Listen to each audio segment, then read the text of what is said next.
happened. There they go, and it is a Mondeo. It's Charlie Cox, the Australian. Roll, roll, roll! Behind the tyres, down the bank, into the dip at the bottom, at some 100 miles an hour. Look at that! The Mondeo is an absolute wreck. But mercifully, we've had the news that Charlie Cox is miraculously okay as they clear up the wreckage. Now, Richard Kay was following Cox. Yeah, I was taking my time at the back, and Charlie wasn't doing anything out of the ordinary, just braking alongside Nigel.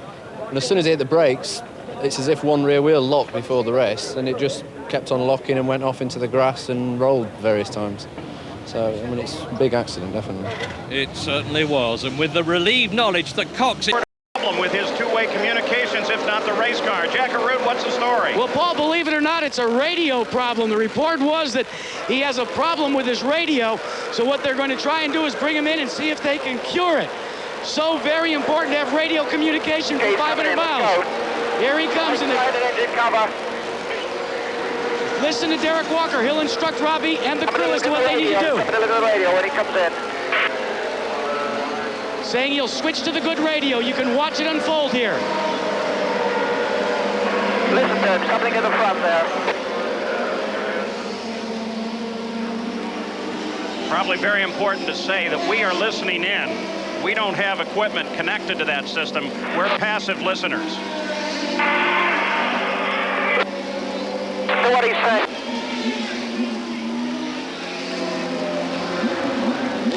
What's the switch it? We don't have another one. You got plenty of time. Just take your time. Get ready. Get ready. We got plenty of time. So Derek Walker encourages Robbie Gordon as the field moves on to the long backstretch now. Very soon they'll move into their rows of three.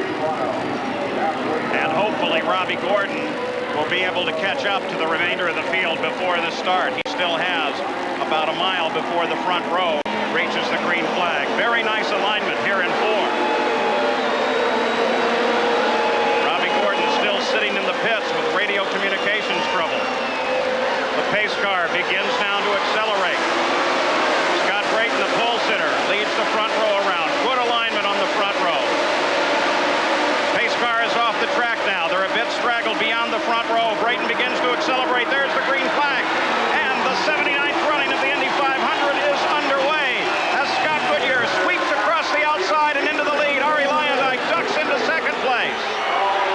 And we've got a car into the wall. Right off of the first turn, 2 cars tangled. One of them is Eddie Cheever. The other looked to be Stan Fox. And the front end of one car cut away. The rest of the field slows. All right, Paul, in turn 2 we can see debris, the main bad thing. Debris, broken race cars, laying all over this race track. Clear down into turn 2, all the way from turn 1, clear down here. And Fox sitting right in front of us there. The biggest thing the guy's going to have to worry about when they come back around, cutting their tires and all the carbon fiber laying around. So we've seen 3 cars. Eddie Cheever is out of his, Stan Fox is his, and it looks like Lynn St. James, the 3rd car. She is still in her car. A.J. Foyt down in the pit area, no longer in two-way communications with his driver, Eddie Cheever. But the yellow flag out right here on the start. And there is DeFerrin trying to drive a broken car back to the pit area. Paul, the track is blocked so bad down here, they're going to have to put the cars down on the pit apron to get them through in my area. Let's go to the pits, Gary. And a quick radio report from Paul Tracy. Paul, he said, Tracy told his crew he barely missed that accident as it happened. He said it's the luckiest thing that's happened to this team this season. Well, a first lap incident is one of the great fears. Here it is as the leader, Scott Goodyear, came off of 2. Now watch way up in the corner. Suddenly 2 cars get together, and that was Cheever and Fox. The field darts to the inside, many using the warm-up lanes, which were only built here a few years ago, but probably saved many drivers here today. Stan Fox looks like he got into the wall incredibly hard. We're concerned about him, very concerned. We'll keep an eye, and we won't report anything until we actually have it confirmed. You can see as we look at this second replay how many tires and suspension pieces began to come off the cars right away and affect cars that really were not part of the original accident at all. Lynn St. James was one of those who was tagged by flying debris. Here's a third one from the car of Bobby Rahal, who of course started fairly far back in the pack. Watch to the right of the screen, and there's where the debris is already bouncing around. Remember, carbon fiber is dark gray in color. It's very hard to see against the track, particularly on a day like this, so it's easy to pick up a flat. It would look from my vantage point down here in turn 2, Sam and Paul, that something must have broken on the Fox car, because it immediately made a right-hand turn. That's not normal. Let's go to Jerry Punch. A.J. Foyt talking to his other driver here, Scott Sharp, momentarily. A.J., a tough break at the beginning. What happened? Well, I really don't know. I have not talked to Eddie, and, you know, this is racing. I've been that way before myself here. But right now I'm in contact with Scott trying to figure out if we need to pit or not. Okay, that's Scott Sharp, his other driver. Let's check in with Jack Arute. Well, Jerry, that early caution was a break for Robbie Gordon and his team, because not only did he have a radio problem, but the major reason why they stayed on pit road as long as they did, not to get radio communication, but added to it and exacerbating the situation, a throttle that kept sticking. And Paul Page, you know, that's the last thing you want in Indianapolis, is a throttle sticking wide open. Gordon's had that problem before. Yeah, I've had the problem at Miami. For one, had radio problems at Phoenix, but yet he won that race. So now the yellow is out the first time. One lap is complete. We're under a caution at Indianapolis owing to this accident. When we come back, we'll update it. But for the moment, we are still awaiting a... Yes, it now looks as if, in fact, the action is go. So we'll now cross back to our colleagues in America with ABC.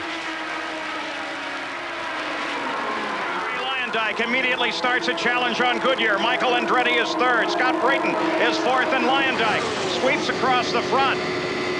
Look at the tremendous power of that Menard engine as he begins to pull away. Look at the smoke coming out of the Menard. We had smoke coming out of the right rear of the Menard as it came through that corner. Now, that could have been from the debris before, Paul, because I don't see any smoke down the back straightaway. Michael Andretti moving inside of Scott Goodyear. The fight is for second place. I asked Scott if he figured he'd have to go after the Menards, even though it's thought that the Menards might not finish the race. He said, yeah, I got to race them no matter what, so that's what we're seeing happen here. So in just one lap, Scott Goodyear drops back into third place. Michael Andretti comes forward, and Scott Brayton is now closing on Goodyear. There's Goodyear. I think Michael's deal on being able to get Goodyear with just vast experience. These things are like a flywheel. You really need about a lap to get these cars all wound up. Michael got to run at Goodyear. We're watching now as Scott Brayton begins to close on Scott Goodyear. There is Scott Goodyear, the left of your screen, the bright yellow and red car. There is Brayton. Brayton was the pole sitter, and they are now locked in a battle, despite the fact that Goodyear dominated the race right at the start. But boy, when they restarted it, Arie Luyendyk and Michael Andretti got around. This is the fourth time in 6 years that Arie Luyendyk has led the Indy 500. There he is with Michael Andretti closing in. Now let's also try to remember now that the weather has been a big factor here. Fernandez is in the pits right there. And I started to say the weather is a big factor. Right now the weather is a whole bunch better. I can see from my vantage point, but the drivers are pushing hard early on because if the race were to end after halfway, they must be as near the front as they can, possibly winning. Well, Bobby, you won a range-shortened race here. What would be the strategy of all these teams with the potential of weather? Flat out for right now, Paul, believe me.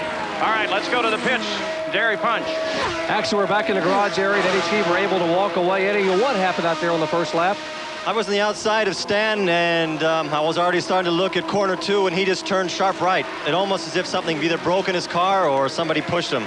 He turned sharp right. He hit me, and then he hit the wall, and he had a big impact, You've been in the care center. Any updates on anybody else? She's talked to any other drivers in there? We're all in different units there. You don't, I just saw the workers taking Stan out of the car, the track, and he had a big hit. Obviously, Eddie Cheever okay, but very upset about and worried about some of the fellow drivers. Paul? On forward with Michael Andretti as he chases the leader just ahead. Ari Luyendyk, 12 laps into the record book. They turned the last one at just over 218 miles an hour. Michael Andretti thus far has had the fastest lap, his quickest at 218.6. Ari Luyendyk, in addition to his tremendous victory, of course, several years ago, also has the distinction of having gone past the 100-lap mark in every 500 he's ever run. Ari Luyendyk can baby a car, and if there's one that might need it, it's this Menard. So Ari Luyendyk out in front. An update from Jack Arute. Well, Paul, you know, Luyendyk has one of those stock block Menards that needs 55 inches of boost. According to Larry Curry, they are not getting a full 55 inches of boost at this time. They're a little bit afraid of trying to adjust because of the pop-off valve that could literally drop 15 to 50 horsepower off the engine. They are playing it very conservatively. Larry says, even if we have to give up the lead, we're not going to try and run it. Right now, they're at about 52.4 in terms of boost. Well, as we watch him come through turn 2, Michael is not letting up on him. If he thinks he's got a problem, he's going to press it hard. Watch him on the track right there. Michael Andretti has led every one of the 5 IndyCar races that have been run so far this year. He hasn't won any of them, but you can see right now he's stalking the leader and just really where he wants to be, I would say, in the race. Ari Luyendyk leads it. There he is, the bright yellow and red 40 car. Michael Andretti is second. Scott Goodyear is sitting in third. Michael closed in for a second there. Looked like he may have had Ari. In fourth place is Scott Creighton. Jack Villeneuve is in fifth. Mauricio Gugelmin sixth. Paul Tracy seventh. Jimmy Vasser is in eighth. Scott Pruitt. We saw these guys running. Keep remembering this as the day goes wrong, but they all have also a racing gear and a cruise gear. One to make fuel mileage, one to make the engine go easier, and the other one to make them go fast. Right now, they can see the clouds. Look at the sky right there. They shouldn't be running their race gears. And already the leaders start to overhaul slower cars. This may be a chance for Michael. It is as they come past Stefan Johansson. Michael passes the leader. There's Herta just ahead of Ari Luyendyk, who's now back in second place. Michael, who has led more laps than almost the whole rest of the field put together, is now back in the lead of the Indy 500 and has led all 6 of the IndyCar races held this year. He planned that and used the traffic to get it done. That shows you real experience. 6th time that Michael has led. The battle now will develop for second place. Lynn St. James was one of those in that accident. Let's go to Jerry Punch. And Paul, fortunately, she's walked out of the hospital. Lynn, what happened out there? I'm not really sure. I mean, I saw that there was an incident up ahead, and I just tried to find a hole. I thought I had found one. I had to go high, but I got hit and then got into the wall, and so that I was on my own missile. But it seems strange because the incident was so far ahead that there should have been enough room for people to get through, but everybody was, I guess, still bunched up, so it's just very unfortunate. It's too short, you know, and these things really shouldn't happen, but unfortunately they did, and I can't bring much light to it. I'd like to see a replay myself just to quite get a better understanding. A tough month, and it all comes up too short for Lynn St. James. The leaders overhauling the back of the field now. Let's go back and take a look at Michael Andretti's great move that got him into the lead of the race. We'll look at it from on board his in-car. Now, there's been talk of throttle response problems with the Menards, and you see Ari had to slow up there for Stefan Johansson, and Michael had it perfectly timed, and Ari couldn't get back up to speed and fast in time to block Michael. Same shot from Ari Luyendyck's car, and boy, he almost got pinched off there, but there you see the thoroughbred versus the production-based engine. That thoroughbred engine, the Ford Cosworth and Michael's car, will wind up a little faster when necessary. I think you may find the Menards have trouble in traffic. What they did right there is he used a double draft with 2 cars. Between Gugelmin, Tracy, Vasser, Pruitt, Ribeiro, and Teo Fabi, all of these battling for 5th place, beginning with that red, white, and blue car of Mauricio Gugelmin. Further update now from the Track Medical Center. Here's Jerry Punch. And Dr. Henry Bach has walked out to speak with us. Henry, what's the status of the 4 drivers you've checked out? Lynn St. James, Carlos Guerrero, and Eddie Cheever have been released in good condition, and they're back out of the hospital. Stan Fox has a closed head injury. He's on his way to Methodist Hospital. We'll probably have some information on him in about a half an hour, 45 minutes. So, Henry, we'll come back and try to get an update on Stan Fox at that time. Thank you, Jerry. Paul? All right, there's the official word from the medical director at the Speedway, Dr. Henry Bach. Scott Goodyear made a good move on Ari Luyendyk for second. As we watch this exciting battle, the man to look for is Paul Tracy, third from the left, I believe, in this shot, and he has moved up from 16th on the grid to 7th. He is moving fast. Got understeer, and he wants to wear his tyres out very quickly if they stay in that condition. It's not a very comfortable condition at the super speed. You've got to have your car absolutely trimmed perfectly. You don't want oversteer, you don't want understeer. Oversteer obviously will mean you can spin off into the wall very quickly. Understeer makes a very difficult car to drive. You've got to lift off going through corners.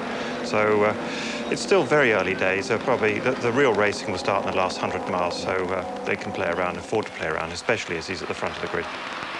That we understand is the leader just coming into the pits, Jacques Villeneuve, rather, going into the pits, and the race, of course, still progressing for the moment, at least under yellow. We were hearing there's more debris on the track, but we saw, actually, did we not, the incident where the headrest was actually knocked out of the car. Which may well be the piece of debris. I mean, Harry Lyondike giving a familiar Dutch greeting to Scott Sharp as he passed him. He thought, obviously, he'd been blocking him. He should have got out of his way. To pick up on what Nick was saying, though, Michael Andretti will be very conscious that the Goodyear tyres have been wearing out much more quickly than the Firestones. Firestones are better over a long run, and we've heard that they've run down to the cord on a few occasions. And that certainly was possibly one of the causes of Brian Herta's practice accident, was he was unable to feel that the tyres had worn down to such a degree that he was down to the cord. And Andretti will be very, very keen to nurse those tyres, because he's here for one reason, and for one reason only, and that is to win the Indianapolis 500. The Unsters aren't in the race, the Penskes aren't in the race. If you ever had a good chance to win the Indy 500,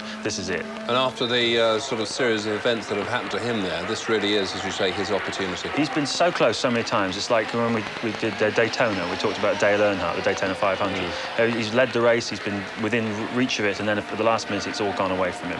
Michael Andretti. To the field.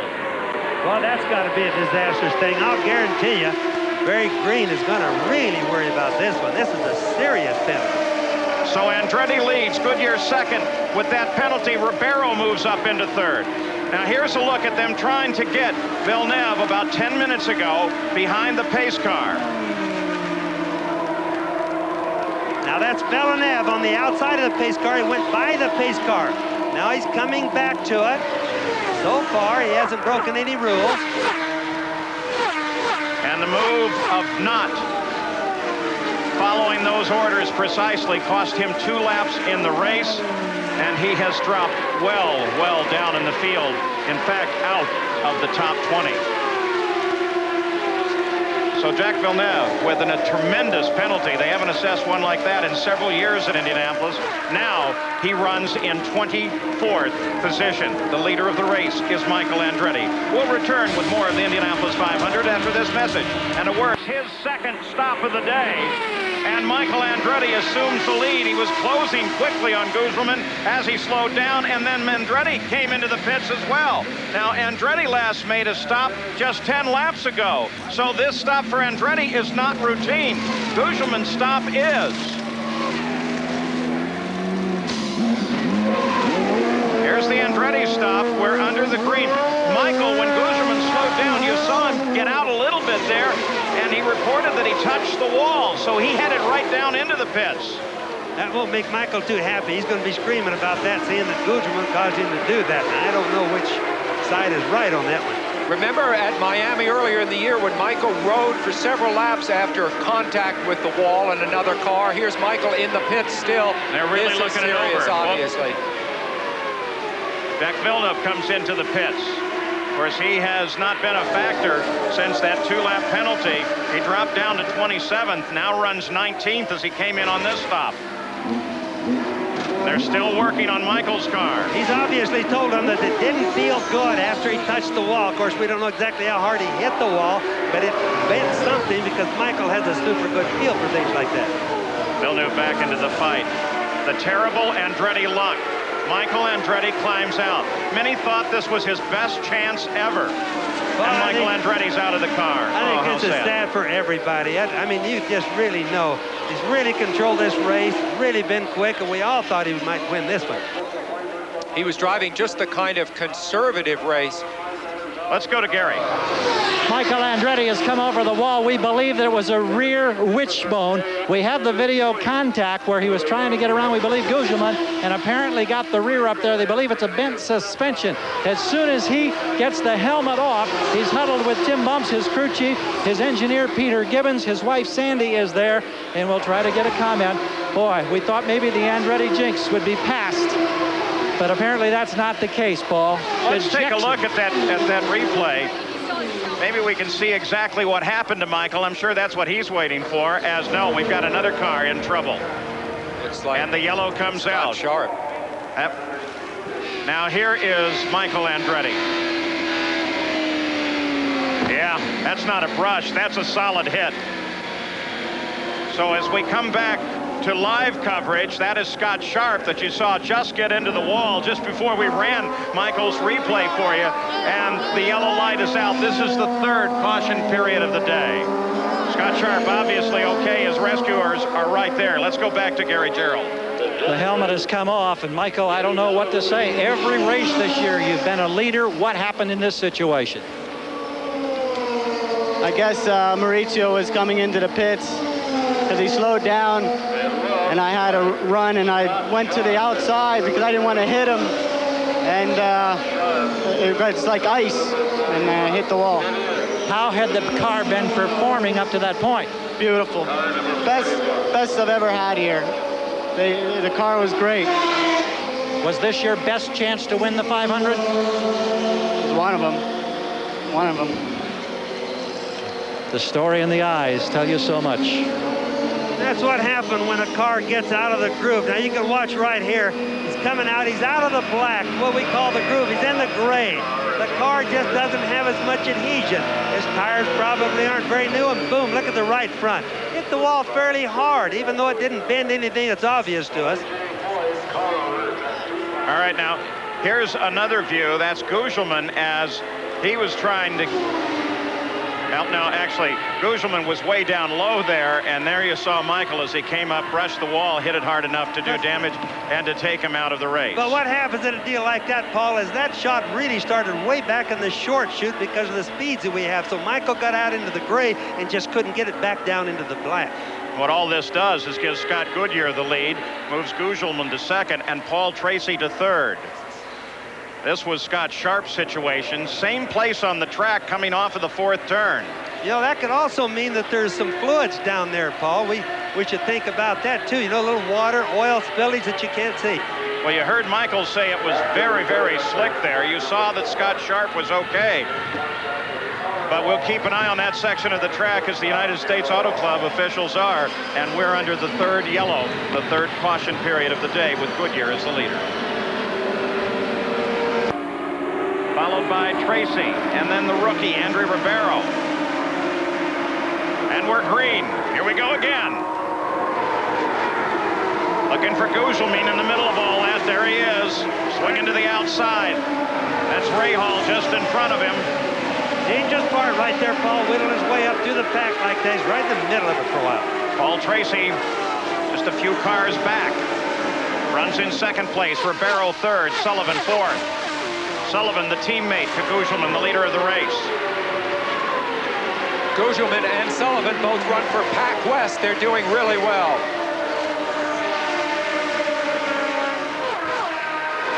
Black flag will be displayed to car 33. That's Teo Fabi, exceeding the pit speed limit. They'll bring him in for a stop-and-go penalty. Update on Paul Tracy. Here's Gary. Oh, the crew is laid out. They're waving him on pit road. They believe that he's got a tire puncture as they came green. He's running in second place. This is a huge, huge disappointment. We wait with the team here on pit road. Tracy peeled off, is on the pit road right now, Gary. There he is. He comes into the stop. They'll change, of course, all four. We were told they believed it was on the rear.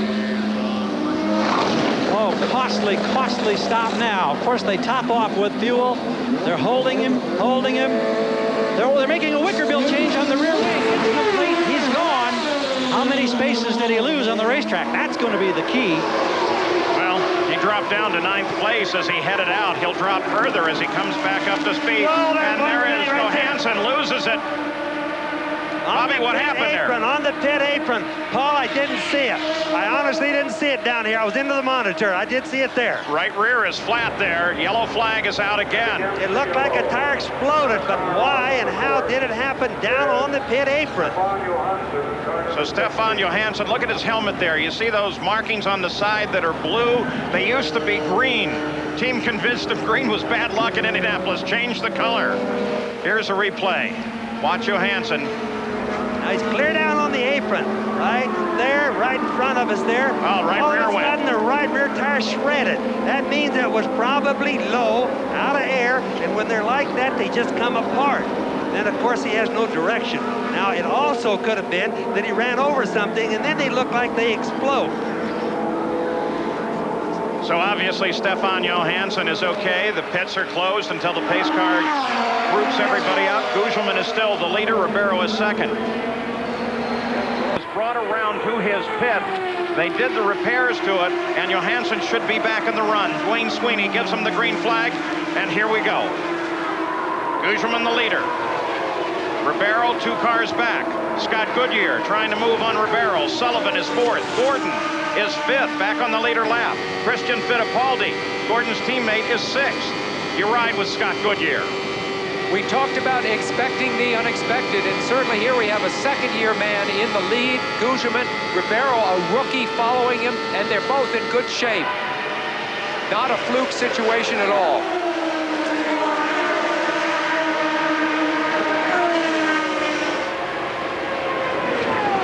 Goodyear tries to reel in Ribeiro. 105 laps to go. That means that in 6 laps, this will become an official race. That is, if the skies would open up, and that doesn't seem possible at the moment, but should the weather affect the run, once they've crossed the 101st lap, it is an official race, and a winner can be declared. Amazing, because the drivers went to bed last night amid thunderstorms and woke up with it still raining at about 5 o'clock this morning. And as you guys know, I can see all the way to Terre Haute, and I don't see any bad weather, so that's good news for all of us. Sometimes it doesn't. We're back to green. With Mauricio Gugelmin at the head of the order. Scott Goodyear, 1 car back. That's Teo Fabi in between the 2 of them. Robbie Gordon is 3rd. Bobby Rahal is 4th. Jimmy Vasser is 5th. And Christian Fittipaldi is 6th. They've all just completed stops. 74 laps to go. Look at the debris on the track. That's a real concern. Gugelmin on the left of your screen. Remember, he's a Formula One veteran. He was never able to win there. Very happy to make the transition over to Indy cars.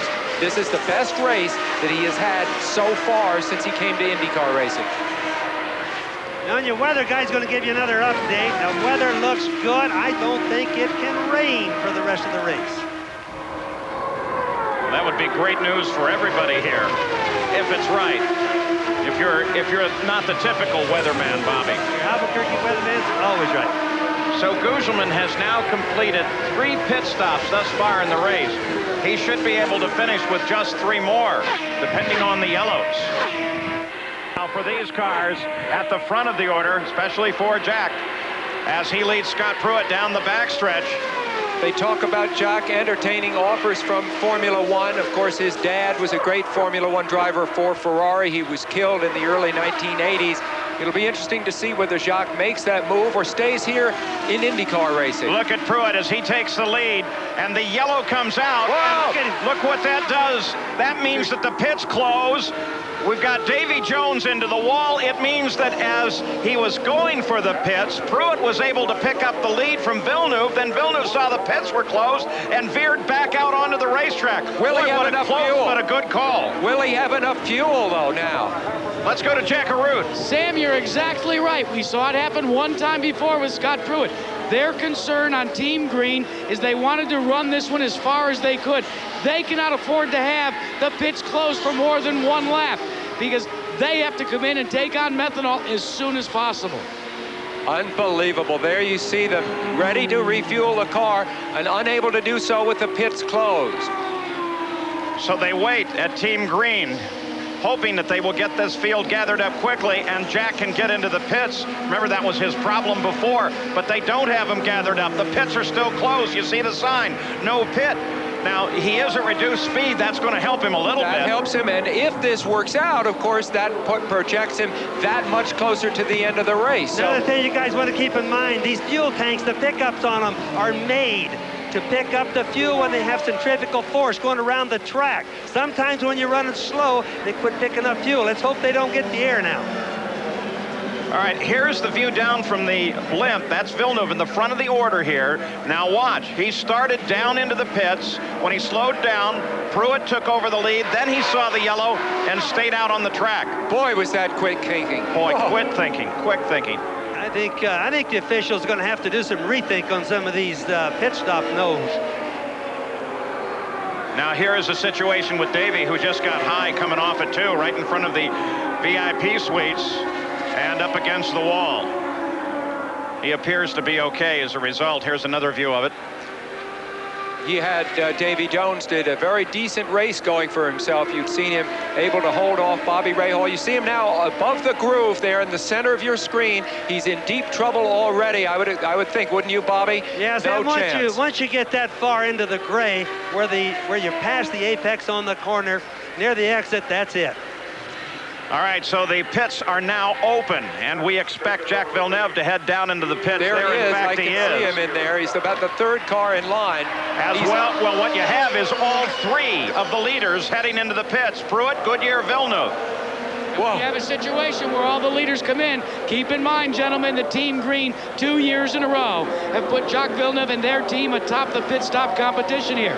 Then earlier this year, Team Green, with Jacques Villeneuve at the wheel, Jack came home victorious after a brilliant set of pit stops, put him back out in the lead in Miami. So this team knows what it takes in terms of pit stops and pit stop strategy to make themselves a winning contender.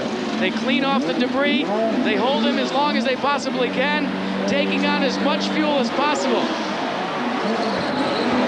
And the engine stalls, they try to refire it as Adrian Fernandez tries to come into his pit. And Goodyear gets out ahead.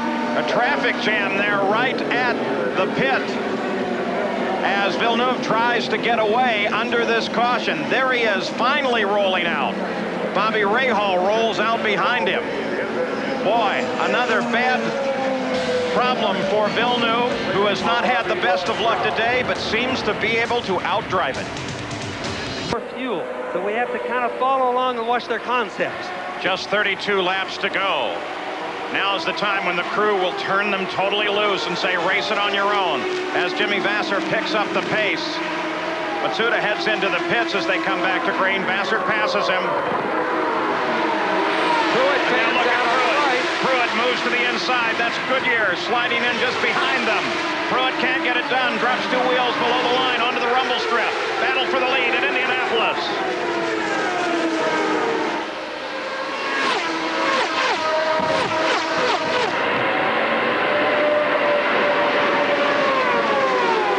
On the backstretch. Pruitt still tries to close, but Vasser now gets up a full head of steam and is rolling. Jimmy Vasser fought off Pruitt terrifically there. What style, Paul. He just knifed back across, had none of Pruitt's effort to pass him. Dan, it looked to me like that might have been a tie right down on the apex of that corner. Boy, but what a chance he took. See that car there, number 9, 5th place? They're going to give him the black flag. Excessive speed on the last pit stop. So Rahal will have to make a stop-and-go penalty. He was going 109. Supposed to go not more than 100. Now let's go to the pitch, Jerry Punch. Checking in on what Jimmy Vasser's going to do, guys. Here's the scenario in the Vasser pit. I talked with Tom Anderson. They pitted on lap 156. Whoa, another car into the wall, and it's Vasser. Vasser into the wall. Unbelievable, unbelievable. Every Indianapolis 500 has its own character. There's his crew. Disbelieving. He had such a fine ride going. From feast to famine. That shows what happens, the pressure that you get from the sprint car race to the end. And that's what this race has worked itself out to be. Watching to make sure Jimmy Vasser's okay. The rescue crews are already there. He takes off the wheel. He's disgusted, Paul. He's really disgusted, but I think he's all right. By the way, going back one accident to that of Davy Jones, he climbed out of the car, went in for a routine check at the medical center. Debris all up and down the track now from Jimmy Vassar's impact with the wall. Let's take a look at it. Look how high he is there. Completely out of the groove. There he is, kaboom. He just went into the turn too fast, it looks like, got out of the groove. Once you get out there, especially when the groove is very dirty this late in the race, that's where all the little rubber deals off the tires have gone, all the little trash. Look at him going out there, kaboom, right into the wall there. It's just too loose out there. The guys have to stay in the groove. So the leader of the race crashes, Jimmy Vassar, as he was anticipating to stop. Scott Pruitt picks up the lead. Let's go to Jerry Punch. We're with Tom Anderson, the team manager for Ganassi Racing, and Vassar. I tell you what, Tom, what happened out there? Sound like Jimmy just said he got it up, and I guess Pruitt was down underneath him, and Jimmy was up on the high side, and he got the right side tires in the gray, and she just wouldn't hold on, so it got away from him. He made a heck of a move on the restart to hold on to his position. You guys were ready to roll the dice on that fuel and possibly try to steal one here. Yeah, we kind of jumped out of sequence a couple of sessions ago, and we were playing our own card game, but it looks like it didn't pan out today. It's Scott Goodyear out in front, or it's Scott Pruitt out in front, Scott Goodyear right behind him, Jack Villeneuve in third, and Raul Boisel is fourth, followed by Christian Fittipaldi and Eliseo Salazar. And here we go. This should be a run to the 500th mile. As immediately Goodyear tries to make a move and gets it done as they cross the line. Pruitt drops right into his slipstream. He absolutely drafted him. I saw it coming. He laid for him. Scott Pruitt was slow on the gas. What a better thing. You can bet Pat Patrick is going straight in the air right now. Goodyear has the more experience, especially in 500 milers of the two. Of course, he's won 2 500 milers. Pruitt's best finish here, a 10. So Scott Goodyear, the Honda power, moves into the front. Both men have crew chiefs urging them on that have won the race. Jim McGee, representing Scott Pruitt, has won it 3 times. Steve Horn for Scott Goodyear has won it once, back for Rahal in 1986. Everybody has to understand these cars don't accelerate the full speed equally, so any run that you can get another car at a start is going to give you like a 10-mile-an-hour gain at the end of the straightaway. I think that's one of the key differences, too, Bobby. You're looking at 2 different engine packages here that accelerate at different rates. That may have also helped Scott Goodyear. Remember, that Honda turns more RPM than the Ford does. The Honda is leading right now. The Ford is running to second. Both cars are Firestone, but the Honda turns more RPM, which means it gets more wheel torque than the other one does. From time to time, you get a feeling for all the debris that's on the course. Something like that could pop into the front of one of these coolers, one of the radiators on the car, and that could let an engine go. Look how dirty it is up there off of turn 1. But you can bet you that Scott Pruitt is thinking of everything he can do. He doesn't have much time left. The difference between winning and second place is everything. Goodyear's 24-year tire winning streak here on the line right now with Firestone, as you said, Bobby, running 1-2. We watch the leader. Third place is Villeneuve, despite a 2-lap penalty very early on in the race. 223 miles an hour last lap. Awesome. Those are the fastest laps run thus far. Scott Goodyear, who did not have a ride at the beginning of this season, picking up here with the Tasman team. This is his first race of this year. Now remember, Scott Pruitt, following Scott Goodyear there, is running in dirty air. He's trying to figure out a way to pass. He's going to try low, high, everything and going. I'm getting really excited myself. Battle at the front of the field. That bright yellow car, number 24, that's Scott Goodyear. He's the leader of the race. The red, white, and blue car directly behind him, the 20 car, that is Scott Pruitt, first and second. Goodyear, of course, a part-time driver this year, has won 2 500s, both of those at Michigan. Scott Pruitt spent last year testing the Firestone tires just so he could be ready for this run this year. Third place is the 27 car of Jack Villeneuve. And remember that Goodyear, as we showed you right at the start of the show, was second in the closest finish ever here at Indianapolis behind Al Unser Jr., 43 thousandths of a second. You can watch that Scott Goodyear zigzag trying to break the draft for Scott Pruitt, but Pruitt stays right behind him. Wherever he goes, he stays in his draft. 20 laps to go. This is a straight fight to the finish. 20 laps to go. 2 evenly matched cars. 2 great drivers, both with high expectation. But Sam, what does history tend to show us? Well, of course, it points to Scott Goodyear's experience in matters like this. You just mentioned the fact that he came up just that bit short to Little Al 4 years ago. What it also will tell us is that there is a good chance that the leader here at lap 19 may not be the leader at lap 200, the 500th mile. On the front stretch again. Pruitt closes. Pruitt makes a move, comes to the inside. Pruitt is probably sitting there tuning his valve or his blower pressure just so it doesn't set the pop-off valve off. Get maximum horsepower. And I know he's already running in his race gear or his fast gear. Scott Pruitt took all of his life savings back in 1988, bought himself an IndyCar ride, rented a ride at Long Beach, made quite an impression, got a regular ride, and then in 1990 he had a terrible crash, almost ended his career. Many people thought he wouldn't be able to walk. He fought back from that, and now you see him here. And just remember, Scott Goodyear's been through this with Little Al already at the end of the race. He's thinking, what did Little Al to beat me? And he's going to be doing the same things. Scotty's one of the nicest drivers here, Scotty Pruitt. 2 Scotts here. Pruitt, during the Gulf War, we went out on the carrier, the Theodore Roosevelt, and he really appreciated the time to go out there. You just noticed in the news this week that carrier's been sent back to the Adriatic. They're big race fans, though I know that they're maybe doing the ship in circles, grabbing the satellite just to watch this, and they've got to be cheering on for Pruitt. Tell you how good Pruitt is. While he was testing the Firestone tires last year, that was his season, he did some Trans Am racing and became the Trans Am champion, sort of in his spare time. Very gusty out here in turn 2 right now, really gusty. There's traffic just ahead now, so traffic is going to enter into the equation here very shortly. 16 laps to go. Pruitt grabs the wall. Got a little high, back through the inside. I told you the gusting was really bad. You just can't help it. The wind just all of a sudden came up, and I'm sure that's what got Scott Pruitt. Villeneuve moves to second place as Pruitt catches the wall, and the yellow light comes on again with 16 laps to go. Pat Patrick, he's had winners here. It won't happen today, but he was so close. The gusting out here, Paul, must have gotten up to 30, 35 miles an hour just before that happened. Windsock over here on the front straightaway is standing straight out on top of the scoring pylon right now.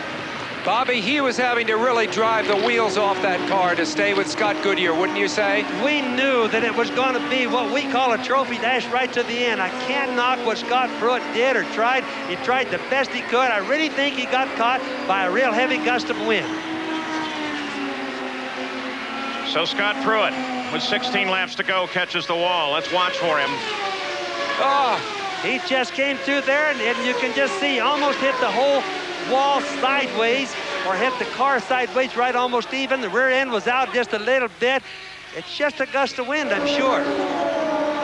He tried everything he could to catch it. Once he got the wall, he was totally out of control, cut the gearbox off the back of the car as well as the rear suspension, and did some damage to the fence there. Here's one more view of it, Sam. He slides out at the back. Watch the tail of his car get a little wide here. He tries to fight the car to steer into the slide. It's too late. He runs out of track. Almost verbatim what happened to Emerson Fittipaldi last year. Almost the same thing, the same way. Except in turn 2 for Scott Pruitt. And there he is as he catches the wall and slides on along it. Let's go to Jack Arute. Well, Pat Patrick, this is not the way you wanted your Indianapolis 500 to end, but did Scott say what happened? He's racing with Scott Goodyear and lost it and hit the wall. Scott is fine. How about you? What are the emotions for you? It's been...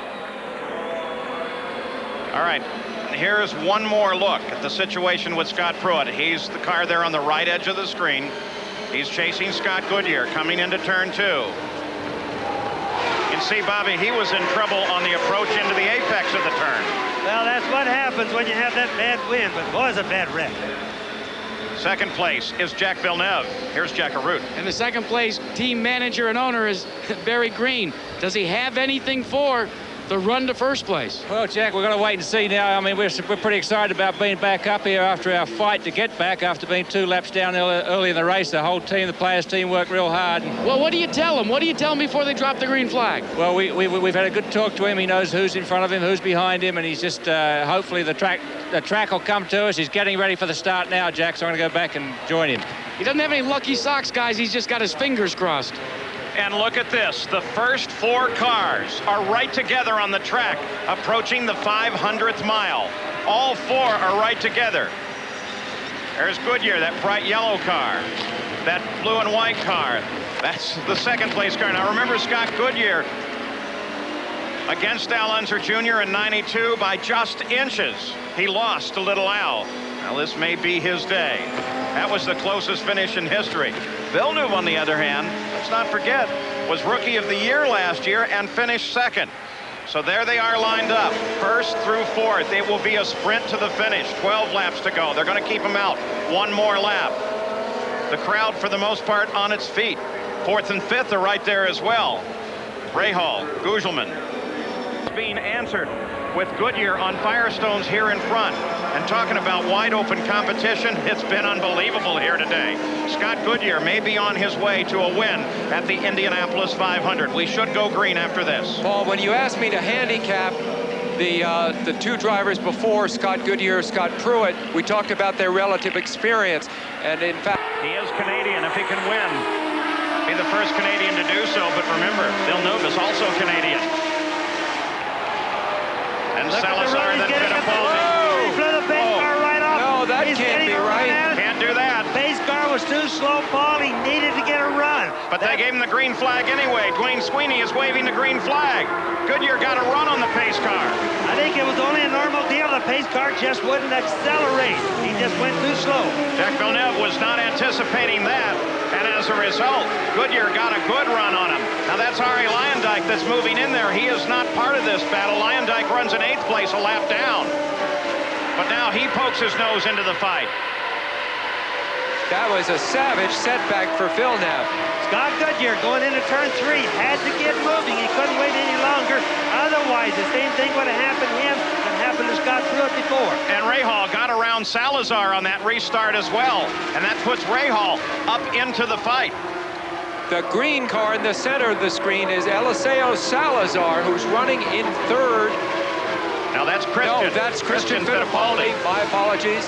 Rahal right behind him. Salazar sitting has just been behind displaced. Rahal. Yes, also in a green car. Has dropped back suddenly. 9 laps to go. Wow, Fittipaldi in trouble in that car for a second. The track conditions, Bobby, must be terrible. They are. They're slippery, but remember, the gust comes up and goes down. If we one lap we have gust, next we don't. Oh, no. The officials are now reporting they're going to show the black flag to Scott Goodyear, the 24 car. You're on board with him now. They're going to show the black flag to the leader of the race. Stop and go penalty because he passed the pace car before the green. Scott Goodyear is about to lose the Indy 500 on a penalty. A black flag, stop and go. And look at Leslie. And Jacques Villeneuve may be about to win it because of a penalty, despite the fact you see him there in that blue and white car, despite the fact he himself suffered what appeared to be a death blow penalty, a 2-lap penalty much earlier in the race. So the story of this race, Bobby, no question about it, has been the role that the officials have played in the race. It's been a roll of penalties this entire race from start to finish, and it's just sad to see races end like this. A Canadian has never won at Indianapolis. There are 2 leading. One is due in the pits to acknowledge the black flag any moment now. This will so propel Jacques Villeneuve's career forward.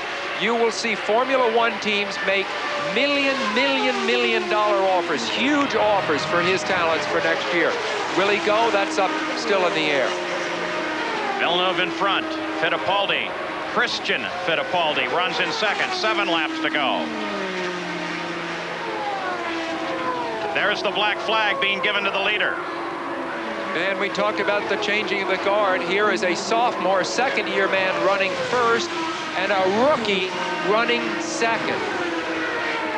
Been a really good man right there. Villeneuve has really done a good job.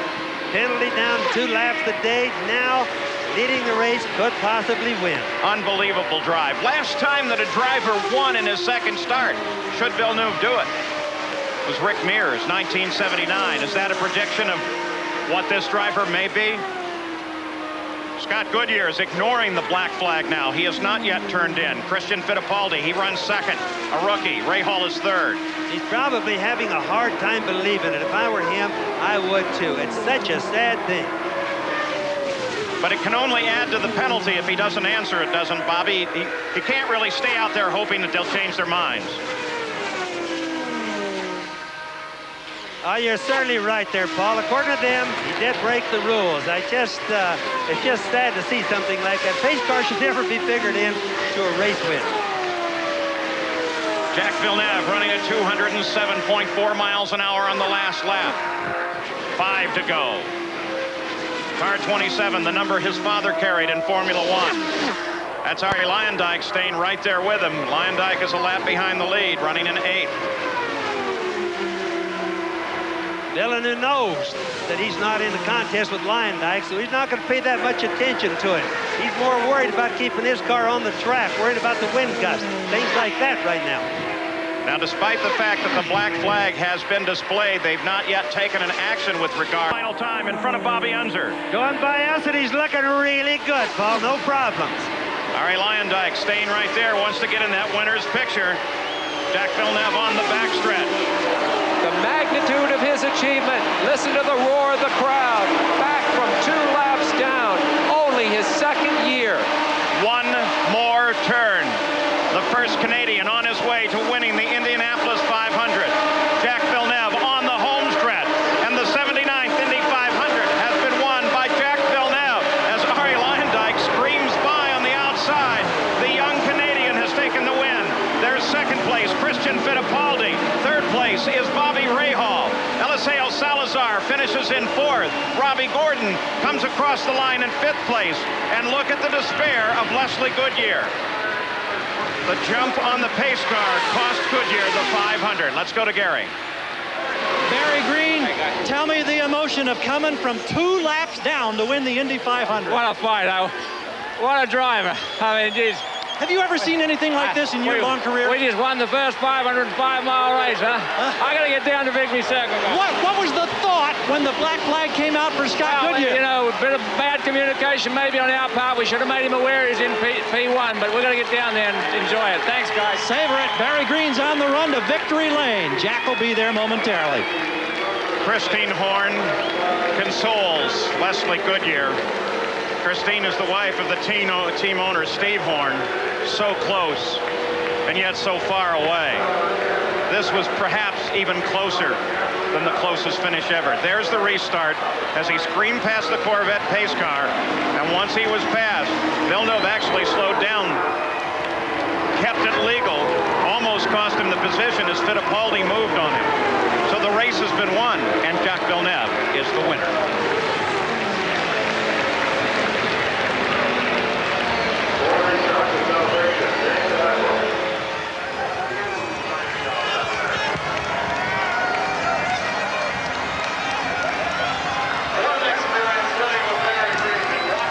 So a marvellous win then for Jacques Villeneuve. What a story for that man. Remember, he was penalised 2 laps earlier in the race. As we heard just now, he's the first Indy 500 winner to cover 505 miles. But a fantastic story. And James, I think you'd be the first to pay tribute to him. Absolutely. He's a lovely man, and obviously the tragedy of losing his father when he was a child. He went into the business which killed his father, and now look at it. He's won the Indy 500. He's only about 24, 25 years old. He was second last year, which catapulted him from a nobody, really, in the world's eyes, into a great racing driver. And I happen to know that Ferrari and a number of other leading Formula One teams already have made offers to his management to get him into Formula One. Bernie Ecclestone's desperate to get him into Formula One. Certainly will be after this. Let's go back and join in his moment of celebration.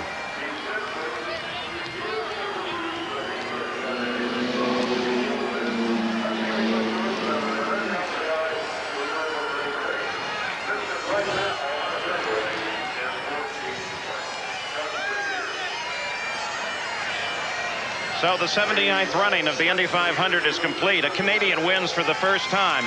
Jacques Villeneuve of Canada, car 27, is the winner of the Indianapolis 500. And right now, he's in winner's circle. Here's Jack Arute. Taking the customary congratulations of everybody, the swig of milk. Jack, first of all, tell us about your emotions when you were 2 laps down with the penalty. I was really, really unhappy, and I think I was swearing a little bit, actually, but no, I didn't know I was in the lead when the yellow fell, and all I was trying to do was get back to the pack, and everybody was flying back the pace car, and I didn't see it trying to stop me. So, you know, at that point, I thought, that's it. We can get a few points, but then the car was really, really good, and the team did a terrific job. Let's talk about the team, because the teamwork on the pit crews and the pit stops, it was just incredible. They got you back in the hunt. Yeah, the team did an unbelievable job. I stalled it in 2 pits and in 2 pit stops. And the first pit stop, I started to go before the refueling was done, and they just did an unbelievable job. And we talked with Barry and Tony during the run, and we worked on the car a little bit, and the car was really, really strong for the second half of the race. And then the final restart. Yeah, the final restart was, I stayed close to Scott Goodyear, and I knew my players Reynard would be strong for the last few laps. But then when we got close to the pace car, I hit the brakes, because you can't get by the pace car before it gets in the pit, and I knew he was going to get black flagged. So let's talk about, too, your feelings having won the Indianapolis 500. Has it sunk in yet? Oh, it's great. The first part of the race, I didn't think we could make it with the 2 laps down. And I tell you, I'm lucky to be with a great team, and everybody just worked hard. It's the best team out there, and I'm lucky to be with them. Will we see you back to defend your Indianapolis 500 title in 1996? I don't know yet, but it sure would be a lot of fun. Let's go back to the tower. All right, so Jacques Villeneuve takes the win. Let's go further down the pits. Gary Gerald. Scott Goodyear has climbed out of the car, and Scott, I don't know how you put into words the emotions you must be experiencing right now. I'm sure you feel like you've won this race. Well, it's quite disappointing to come down pit lane and get flagged on past victory circle. Actually, that was a bit of a surprise. I think everybody throughout the world knows that who won this race, but this pace car scenario, I mean, I got caught on it the first time, and Pruitt almost hit it. The guy's definitely slowing down in turn 4, and by the time you get a rolling go and coming through 4, I'm not sure if they're slowing down or what they're doing, but by the time I was going past him, I saw the green lights, so that's all I can tell you. I know you haven't had much time to reflect on this disappointment. How does it compare to that close second-place finish to Al Unser Jr. a couple of years back? Well, that was disappointing, and we were racing to the end, but this probably just is underneath me right now, because I don't agree with what's going on here right now. We'll just have to wait and see. Did you see the green light? Did you have any feel for your relationship to the pace car when it went green? When I was going past the pace car, the next light I looked up upon was green, and that's all I need to go by. And then, was there any, did you acknowledge the black flag at all? Was there any consideration when you were talking with Steve Horn? Nope, none from my side whatsoever. And I was staying out because in my eyes it was perfect, and if I came in and we found out that I didn't make a mistake, then what are you going to do? You don't get it back. Steve, is there any way that you will try to pursue this? Will there be a protest filed? We have to look at the video. I think the key part of this is USAC have already reversed one decision today. Jacques Villeneuve did actually get a 2-lap penalty for passing the pace car already and has had that reversed. So I think USAC, we have to go to USAC and look at the videos. It's very clear what happened and who won this race. So we just have to get the decision reversed. Now, you say that Villeneuve had it reversed. We thought it, and our picture seemed to indicate he made up those laps on the racetrack. You don't see it that way? No, he had a 2-lap penalty and the decision was reversed by USAC to our understanding. Well, race control is saying that they did not reverse that decision. We'll let you take that up with them. Thank you, gentlemen, for your time. So drama and